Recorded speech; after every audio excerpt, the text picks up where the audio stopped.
Video में आज हम लोग सीरीज सिक्योरिटीज लिमिटेड कंपनी को डिस्कस करेंगे। काफी डिमांडिंग वीडियो है, लोगों को कमेंट आ रहे थे इसके ऊपर वीडियो बनाने को लेकर, तो सोचा चलिए इसके बारे में डिटेल एनालिसिस करते हैं कि कंपनी कैसी है, इसमें खासकर नए लोगों को पैसे लगाना सही रहेगा कि नहीं, और साथ में जिसका पहले से इसमें इन्वेस्टमेंट है तो उनको क्या करने की जरूरत है, इसके बारे में भी समझेंगे।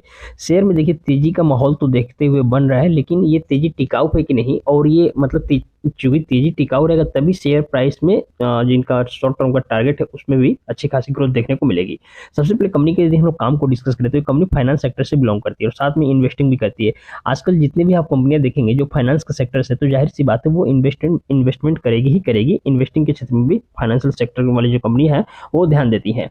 तो काम तो काफी बढ़िया है कंपनी का, लेकिन सिर्फ काम को समझ के हम इसमें पैसा नहीं डाल सकते, इसके लिए और भी तमाम पहलुओं को डिस्कस करना होता है।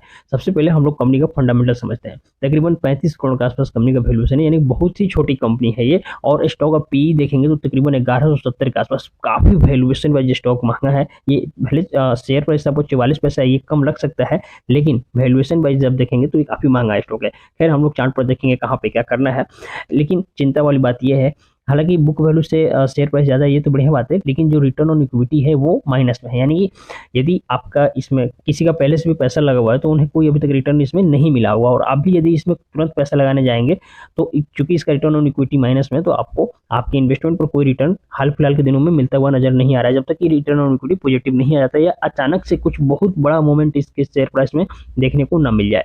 हम लोग आ गए हैं कंपनी के एक साल के चार्ट पर, और यहाँ पर मैं टेक्निकल एनालिसिस के माध्यम से आपको कुछ दिखाना चाहता हूँ, लेकिन उसके पहले कंपनी के चार्ट को एनालिसिस करने से पहले जब बीएस इंडिया की वेबसाइट पर हम आते हैं और यहाँ पे सीरीज सिक्योरिटीज लिमिटेड को ओपन करते हैं, नोटिफिकेशन में जाएंगे तो आपको दिखेगा कि ये स्टॉक आपको लगता है कुछ दिनों से लोअर सर्किट में चलते हुए दिख रहा है। हालांकि बीच बीच में अपर सर्किट भी टच करता है, लेकिन ज्यादातर ये स्टॉक आप देखेंगे तो लोअर सर्किट में ही आपको चलते हुए दिखाई देगा। यहाँ जहाँ जहाँ देखिए लोअर सर्किट इसमें ज्यादातर लग रही है। मतलब एक बात स्पष्ट है कि कंपनी में भले शेयर प्राइस में बीच बीच में अपर सर्किट लगने को दिख रहा है, लेकिन लोअर सर्किट ज्यादा लगने की वजह से प्राइस में फिर जितना ऊपर चढ़ता है प्राइस उतना ही ज्यादा फिर नीचे आ जाता है। तो एक पॉइंट यहाँ पे क्लियर हो गया। अब आपको चार्ट समझने में ज्यादा आसानी होगी।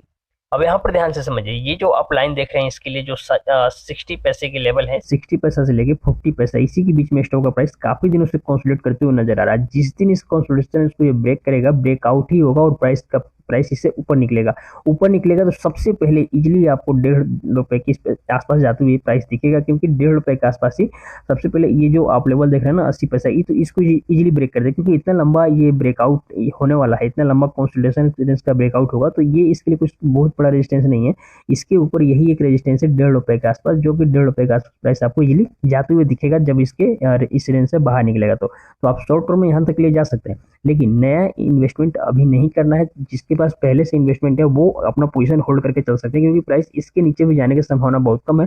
निकलेगा क्योंकि रेंज में है, निकलेगा तो प्राइस ऊपर ही जाएगा। तो जो लोग पहले से फंसे हुए हैं तो वो अपना पोजीशन चाहे तो यहाँ पे उसको आरोप कर सकते हैं। नया इन्वेस्टमेंट करने की या नया एवरेजिंग करने की इसमें अभी सलाह नहीं दी जाएगी, क्योंकि कंपनी के फंडामेंटल उतने बेहतर नजर नहीं आते हैं। क्वार्टरली रिजल्ट में जब आप देखेंगे तो कंपनी के Q3 के नंबर तो आ गए हैं, लेकिन Q3 के नंबर में आपको सेल्स पिछले क्वार्टर मुकाबले बढ़ते हुए दिखा है। तो ये थोड़ी सी एक पॉजिटिव खबर है कंपैरेटिवली देखें तो, क्योंकि पिछले कई क्वार्टर से कंपनी के नंबर्स लगातार जो सेल्स है कंपनी के बढ़ते हुए दिख रहे हैं, और सेल्स बढ़ने के साथ साथ कंपनी का जो ऑपरेटिंग प्रॉफिट है वो भी बढ़ते हुए दिख रहा है।